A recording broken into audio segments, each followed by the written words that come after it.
tora kana singakanganisi utsoro zvichiburikidza nekuwirirana ndichiti ndiwanise nenini.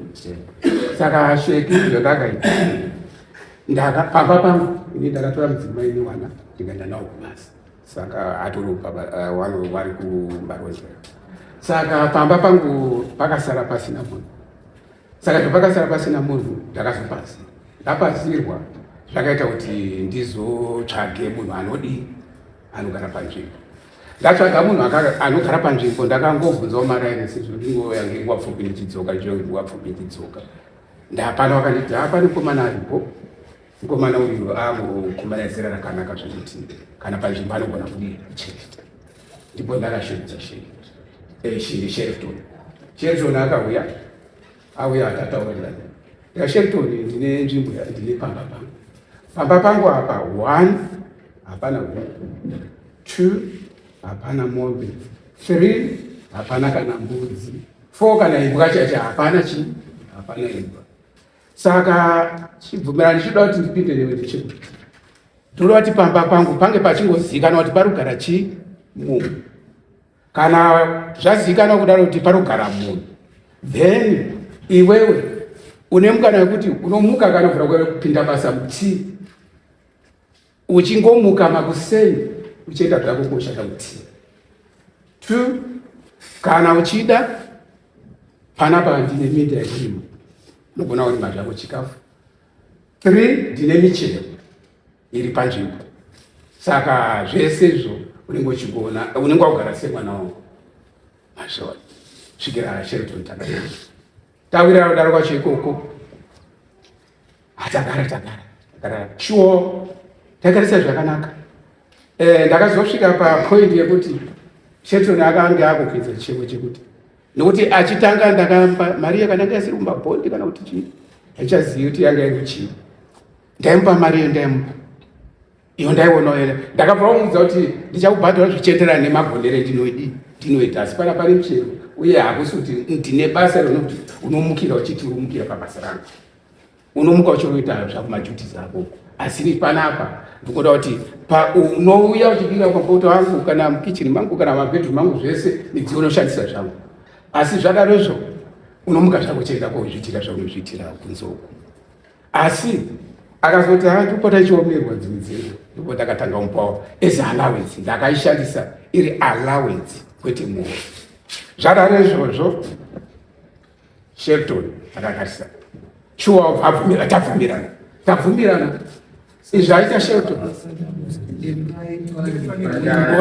Panyaya iripo ndekuti ndaitumira maallowance ashingi, handina kana mwedzi 1 ndakajamba, zvirisina kujamba mwedzi 1 waShingi. Izvo zvibuya kwandaita izvozvizvi pautanga kugara matare namukoma wacho nenyaya dzamukoma wacho. Sherifton izvozvi abva apanduka kwandiri, hatichaedzani naSherifton. Izvo ndikutotaura kudai handisi kugara pamba pangu. Shingi akuti ndakasvika nemusi wechipiri last week, ndasvika chipiri, ndichingosvika akatanga kutibvunza zvakawanda. Ndikati achingomira Shingi ndambozorora. Zvadaro izvozvo ndiri kumusanana sangwira wangu ari panito. Shingi akangotenderwa bhakiya do nepamba ndatoisa midziyo yandabva naye yekuti ndiyo ndoshandisa nembatya dzangu dzese. Ndakatora almost 4-5 days ndikupfeka trouser chete, akakira zvidziyo zvangu. Ndozosvika 1 day aripo, Shingi zvobva wakira ndoruti ndinopindawo nepapi, ndomune zvidziyo zvangu. Shingi uya uyu kukangodoka chete, hapana chituko chinonzi chituko chaakasiya muchituka nemuchirungu. Pese pazvekuti dai kuti ndiri munhu anoda kutsama, dai pamwe nyaya itori polisi, asi dai kupindura izvi longoti Shingi handisida kupindura nyoyo. Ndichingodaro every now and then, Shingi handisida kupindura. Ndikangosvika ipapo hondo, iwewe une mari yako yakawanda, iwewe chichi achita zvakawanda. Pari zvino handisi kugona kupinda mumba, ari kundidzinga pamba pangu. Makadzingwa pamba kwenyu? Ndakadzingwa pamba pangu ndishingi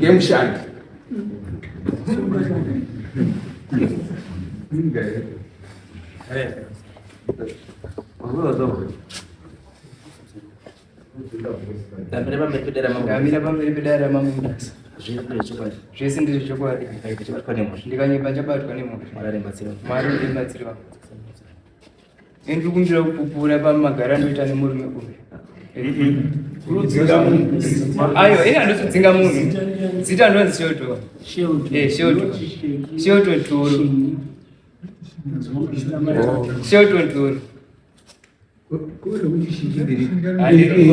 Toro ndirimo futi murimoyo ndine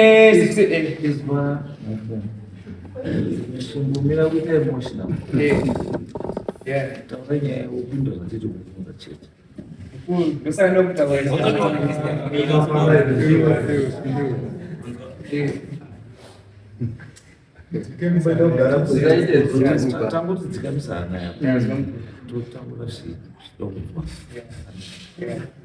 kushanda kumwe zvizviri zvitapishika tine time iwe wakuru wakutaura kuti wakutadza kupinda pamba pavo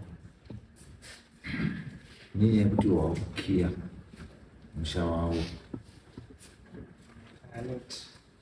saka uri kuita sei wakura wakanisarenga muna August 2026 munhu wandakuona akuona nezvangu ndikuyu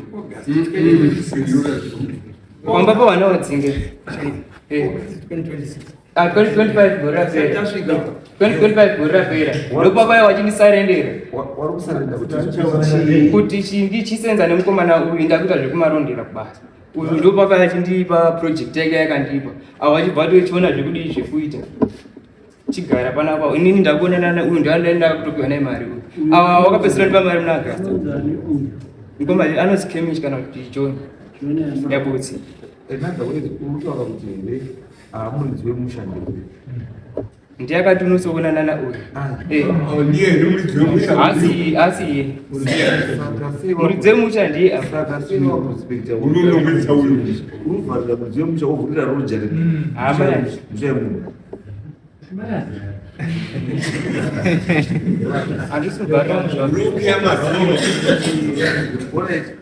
chimtaura saka problem yako nekudii handisizivi kuti ndeye problem uya kutaura kuti ukema munhu ega ega nekiy yake iwe pamba pasi papo kiy yacho ndeyedu mukomari 1 tongosonesa tese inopindwa ikiy 1 inopindwa pato 1 saka zvoti yake ndiko munanenge yakiy yake kana iri 1 iwe wakuna kana iri 1 mulungu wauya wochiwo paunoenda noroa kuchibada chako kuenda nekimhowe muridzi wemuchakagara asikachiti iwe mafunga kudzoka kumbodzo ndizvo kana patodaro ndimidzidzo vanhu vasudii ende kusawirana kuripo ndekuti munhu umwe naumwe nganange kwake iwe ipa munhu makiy yake iwe kana zvebasa zvisaiti enda kumba kwenyu wopa uyu makiyani ake wochisara achitai zvaari kuita pamabani kana kutsvaga umwe munhu otsvaga chii pane kuti iwe utoti nenyaya yekuti hawane mafungiro ako wakuti iwe hauna zvaunondiita kana kunoka mudzosere chii makiy yake iye uchiona zvaamakiy yake nemusha wake iwe wotuta zvako iwe wotuta zvani zvako uinomba kwani kwako wosiya munhu musha wake mupe makiy yake wazvizwa handifuni pana chinomonetsa ndakutoziva kuna mukoma koza vanhu inini makiy kusvika ndomukomo makiy yake ana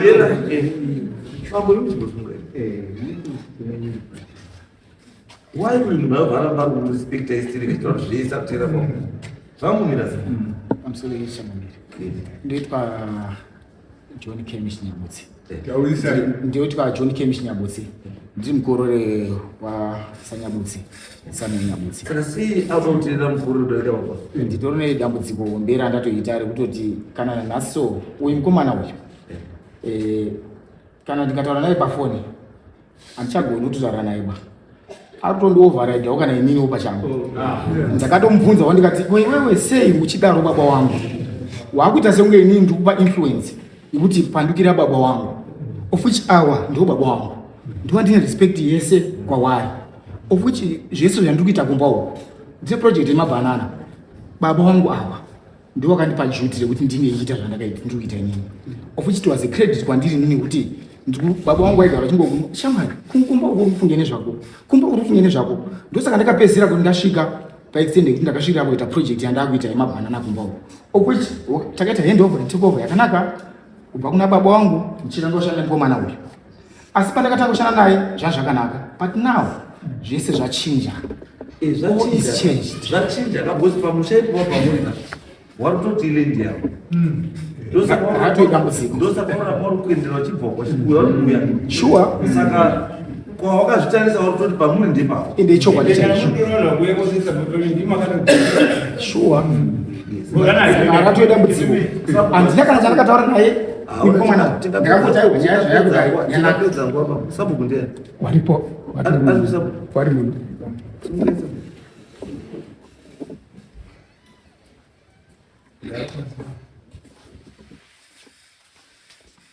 sabu auya kutora revhini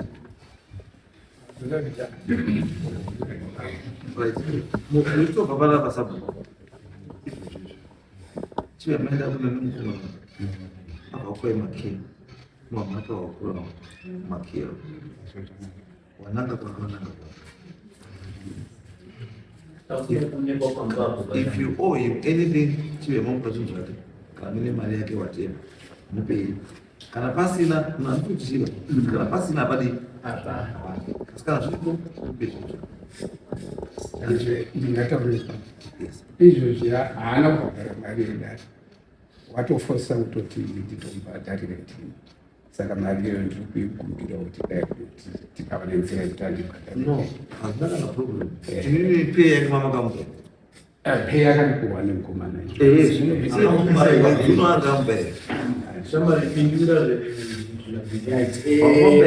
yemwedzi wakapera ndakamupa, asi ndiri prepared kutoti mwedzi uno izve so ndangoperera ipapa, asi $20 yake ndichamupa kupera kwemwedzi, asi pari zvino so due sealed tatopedza nyaya, ndomba mari yake yemwedzi wese pari zvino so mari yamudhara 20 mamupa mudhara mari yake 20 mupa uyu mupa balance yake moenda kumugara kana motsaga umwe mushandi kana mudamu washandi ngozi ndakuona ishu yenyu yapomborina ishu yenyu muri penyaya irendi yakumunetsana ndokwaari kubva nyaya iko. Saka chienda mugare zvakanaka. Ana mbuya muzambo. Ndiani mbuya ni? Mbuya sungai.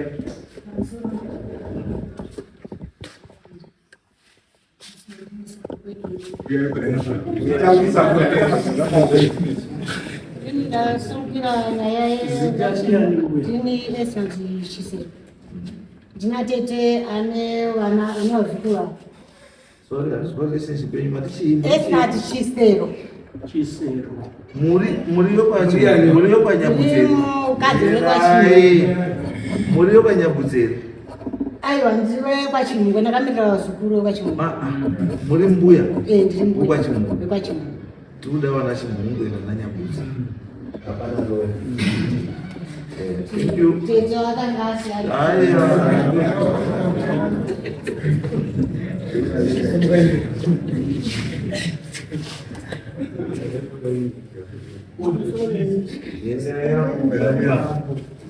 Ini ndoziyeni momang'aira, ndiri muzukuru wambuya, ndakakura nambuya awa wakakurira kwasekuru. Saka makuriro atakaita nambuya, mbuya akakura achinditaurira kuti inini kana ndikazofa ndine mhuri iri musango, sanyambutswaka pano wakanditi ndiri kudawo pekugara, makenesi ndiye akatunga biko, ndinga ndamboramba. Asi chakazoitika kuti ndiende sanyambutswaka ramba achindifosa, asi kundifosa kwakaita sanyambutswa akazondipa mombe, ndikaenda kumunda uko ndikavachekera pandakavachekera. Pataenda nambuya nemudonzvo yake miri tikasvika kumunda, akati hona musazorasike mugano. Ndakati nyabutsi sima migamu, nyabutsi zveshuwa akasima migamu iri line up kubva kumusoro kusvika kurwizi. ndo pane mugamu. Akati kubva kuseri kwemugamu ndo kuchazogara muzukuru wangu anenondisamerere kana kuti ndiruka. Jose anogara pamba. Ndikati alright zvakanaka mbuya. Tibva tagara. Mai pakashaya muna 2000. Mbuya akabva atita tigare bati enda kona amani picharirwe. Ndio wabva pana pagara pasi munin'ina wawo. Enda wadaidze wauye pano. Kufa hakuzikanwi yekwa Mwari.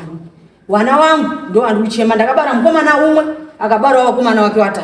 Saka vanawo kana ndafa ndo vandoda kuti vazogare pai mushamu. Saka migano yeminda yangu ndinoda kuti hama dzangu dziziwe dzizofambe newana wangu. For sure ndakatanga kubira kuna mbuya Maniki. Ndiva ndati mbuya mazina gogo uya ipano. Mbuya wakabva wauya. Wakazira gogo ndakapangidza muzukuru uyu waita mudiki. Ndizati muzofambe na Samero na Ruka na Jose muwapangidze mugano. Ndikabva ati mbuya vasimuka vatatungamidza kuenda. Nautotama mpemo. Ndatopedzapo zvakanaka. Asi ndakutanga kuda kuita munhu. Maro nditotanga kuita. Ndatongokunguridzamo zvakanaka. Kuti wakomana vari kuyaiko. Mwarakidza mumiri yakaita zvinhu. Then you make a decision. But zvamauda kutanga kutaura kashiri kaunganeka kutanga kuburuka kuzoredi zvamuri kutaura ini nezvataura nemukomana zvakutosiyana pakabuda mombe imi makutaura nenyaya pakabuda mombe saka ndapakabuda mombe it means kuti murume ane entitlement kuchiita asi mirai musatauriseba uzanzwa mukomana wepasumuka ati munhu akaenda kumurakidza mugano ndibaba wake mukomana paasumukawo ati munhu akaenda kumurakidza mugano ndibaba wake abva kutauni imimi maakusumuka maakuti ndini namai yavo takaenda nevakomana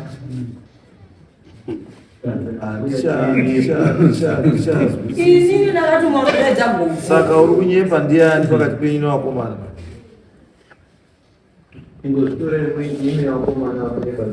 imimi nevakomana uri kunyepa ndiani Isi hapana harunye baba. Mwari kunyepa because mukomana ati akarakidza munda ndibaba wake abva kwamutani. Ndozvataura mukomana Mbuya ngashare kupa. iwewe wasi iwewe mbuya ngari kugadzira sei.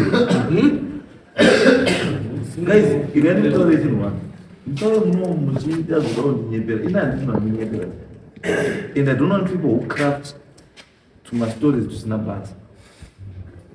Ndizva kana munhu waona munotaura chokwadi usandi waste your time. Munozwa don't waste your time. Kana kuuya makaronga kuti chichazodai isusu hatirongeri baba ngatirongera tokubatai munozwa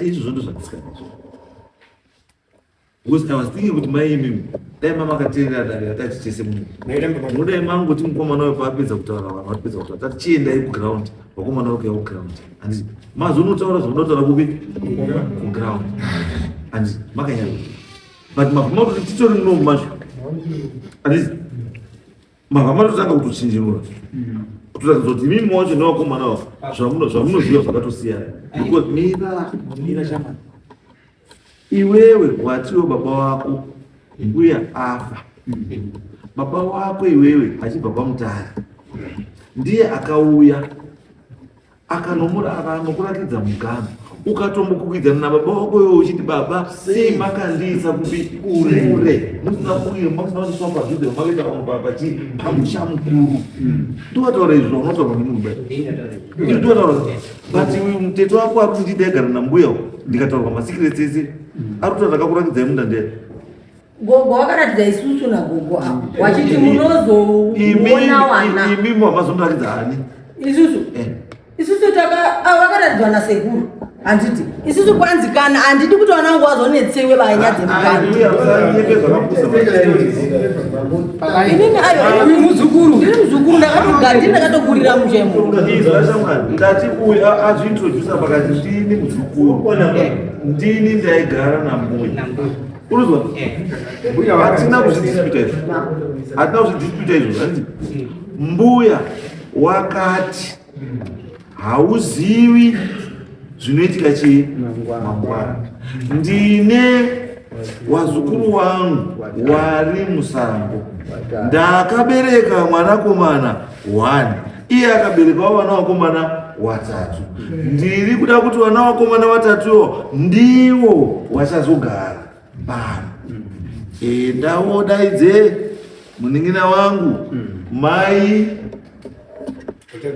ukatagarisa pasi ndikutaurirei nekukurakidzai chii mugana ukati iwe imi uya ndiwo wakamunzwa kuti makamuri kudaidzwa nani uya hanzi tinokurakidzei mugano nani nachimungwe ndizvo nanyabudze tikaenda kumugano tikaona nyabudze akasima migamu kunosvika kupi zvikazi kuseri kwemugamu ndiko kuchazogara chii wazukuru wako handizivi kuti uchagara uko ndisamerere kana kutiruka handizvo ndosaka ndachibvunza kuti saka akanorakidza vakomana mugano ndiyani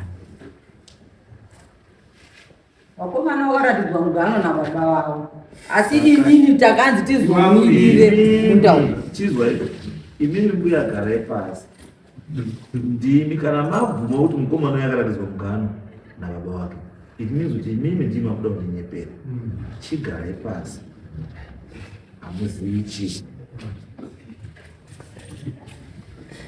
munasonyara kundosimuka handi vakomana vari kuuya kuti ku-inspection then after that report touya tokupai chii tokupai judgment mokuwa date hakuna time Sorry, channel. Ndine nyaya ndinayo pamusoro pengoma. Komana is a big guy. tati shamwari iwe shamwari uchibva paenda uyu makii epamba iwe wobvisa chii zvatopera ukaisa zviita izvo zvezvo tinoita zvatoziva kuti ucomply saka enda woite zvitadii zvatopera.